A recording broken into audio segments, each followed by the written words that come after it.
செந்தமிழ் கவிஞன் நான். இன்று பேச இருக்கும் தலைப்பு சமூக ஊடகமும் உண்மையும். இந்தியாவின் தேசிய விளையாட்டு எது? சிலர் ஹாக்கி என்று கூறுவர். ஆனால் இந்தியாவிற்கென ஒரு தேசிய விளையாட்டு கிடையாது.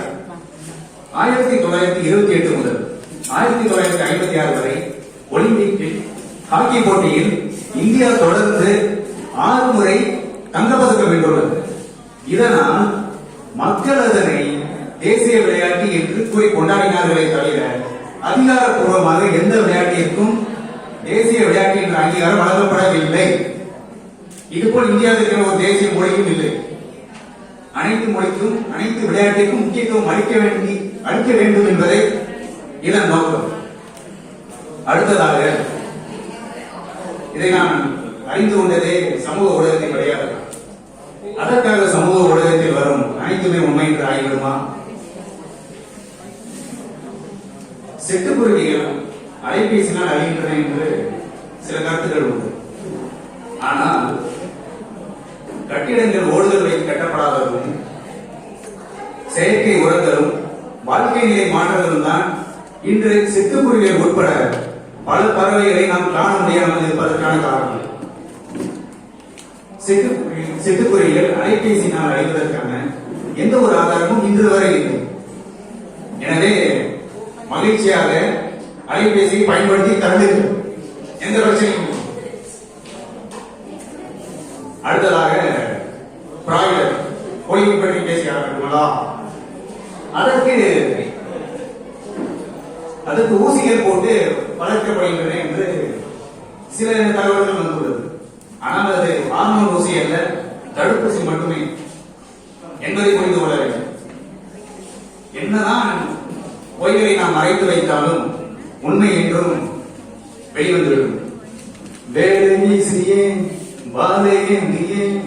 வெளிச்சத்தை கொலை செய்ய முடியாது என்பது போல் உண்மை எப்போதும் வெளியே தெரிகிறது. அடுத்ததாக நமக்கு உடல்நிலையில் ஏதாவது பிரச்சனைகள் ஏற்பட்டால் நாம் எங்கு செல்வோம்? மருத்துவமனைக்கு இல்லை, கூகுள் பண்ணி முதலில் கூகுளில் தான் சொல்லும். அது என்ன சொல்லும்? நாம் என்ன சொன்னாலும் புற்றுநோய் என்றுதானே சொல்லும். இப்போது குறிப்பாக பெண்கள் இன்றைய காலத்தில் அதிகமாக எதிர்கொள்ளும் பிரச்சனை தொழில்நுட்பம் வளர்ந்ததிலிருந்து ஒரு பெண்ணின் முகத்தை வேறு ஒரு புகைப்படத்தினோ இது காணொலியிலோ மாற்றி முகமாற்றம் செய்வது. சமூக ஊடகங்களில் புகைப்படங்களை வெளியிடுவது நாம் தவறா? இல்லை, அதனை தவறாக பயன்படுத்துவதுதான் இங்கு தவறு. எனவே நீங்கள் பயப்படாமல் தைரியமாக எதிர்த்து நில்லுங்கள். பாதிக்கப்பட்டவர்களை சாராமல் அவர்களுடன் துணையாக அவரது நண்பர்களாகட்டும், உறவினர்களாகட்டும், பெற்றோர்களாகட்டும், யாராக இருந்தாலும் பாதிக்கப்பட்டவருக்கு துணை நில்லுங்கள். இன்று ஆண்களிடையே மிகவும் மோசமான ஒரு மூட நம்பிக்கை ஒன்று உள்ளது. மனைவிக்கு ரத்தம் வந்தால்தான் அவள் தூயவள் என்ற ஒரு மூட நம்பிக்கை. இதை பற்றி நான் இன்னும் விரிவாக பேச விரும்பவில்லை.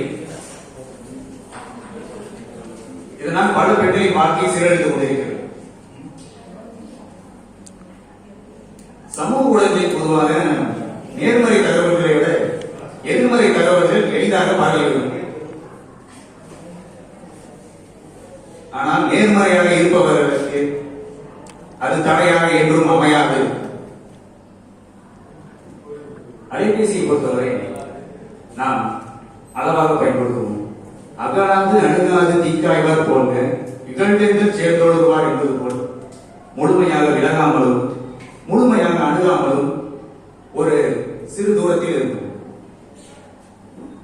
எனவே அலைபேசியுடனும் சமூக ஊடகத்துடனும் தாமரை இலை தண்ணீர் போல் நீ ஒட்டி ஒட்டாமல் என்பது போல் அளவாக பயன்படுத்துவோம், அளவாக பார்ப்போம். அளவுக்கு மீறி பார்க்காதே பார்க்காதே என்று கூறி நன்றி, வணக்கம். ஜெய் ஹிந்த்.